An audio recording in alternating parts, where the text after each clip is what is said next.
유네스코 세계 자연유산으로 등재된 신안 갯벌 등 해안가가 해양 쓰레기로 뒤덮여 미관상 문제는 물론이고 생태계에도 악영향을 미치고 있습니다. 전남이 전국에서 해양 쓰레기가 가장 많은 것으로 조사됐지만 뚜렷한 대책은 없는 상황입니다. 김규희 기자가 보도합니다. 유네스코 세계 자연유산으로 지정된 신안 갯벌. 푸르른 바닷물 바로 맞은편 모래사장이 쓰레기로 뒤덮여 있습니다. 스티로폼은 물론 폐어구와 밧줄, 각종 생활용품까지 해안가를 따라 해양 쓰레기가 널브러져 있습니다. 만조대 조류에 휩쓸려온 폐기물이 쌓여 있는 겁니다. 선박이나 양식장 등 해상은 물론 육지에서 버린 생활 쓰레기, 심지어 해외에서도 떠밀려 온 것으로 추정됩니다. 중국의 어선에서 온 것도 있을 것이고, 그다음에 분명히 또 그 중국 외국 탓만을 할 수 있는 게 아닌 게 한국 쓰레기도 굉장히 많거든요. 예, 그래서 이쪽으로 밀려오는 이유는 해류의 영향이 제일 큽니다.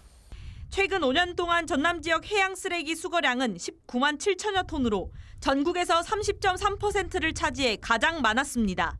방치된 쓰레기는 자연 경관을 해칠 뿐더러 해양 생물의 목숨을 앗아가기도 합니다.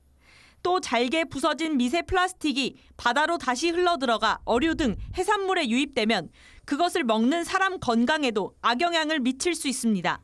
이렇듯 상황이 심각하지만 뚜렷한 대책은 없는 실정입니다. 해양수산부와 환경부, 국가유산청 등 해양 폐기물을 관리하는 주체와 관련 법이 분산돼 있기 때문입니다. 이를 해결하기 위해 지난 2021년 해수부 장관을 위원장으로 하는 해양폐기물관리위원회가 출범하고 관련법도 일부 개정됐지만 위원회 참여기관에 세계유산을 관리하는 국가유산청이 빠져있는 등 한계는 여전합니다.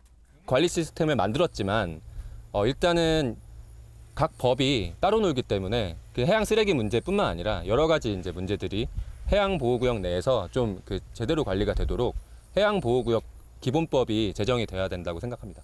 이런 가운데 이 대통령이 최근 국무회의에서 해안 쓰레기 심각성을 인지하고 해수부에 관련 대책 마련을 요청해 놓은 상황. 우리나라 해안이 한여름인데 눈이 와 있대요.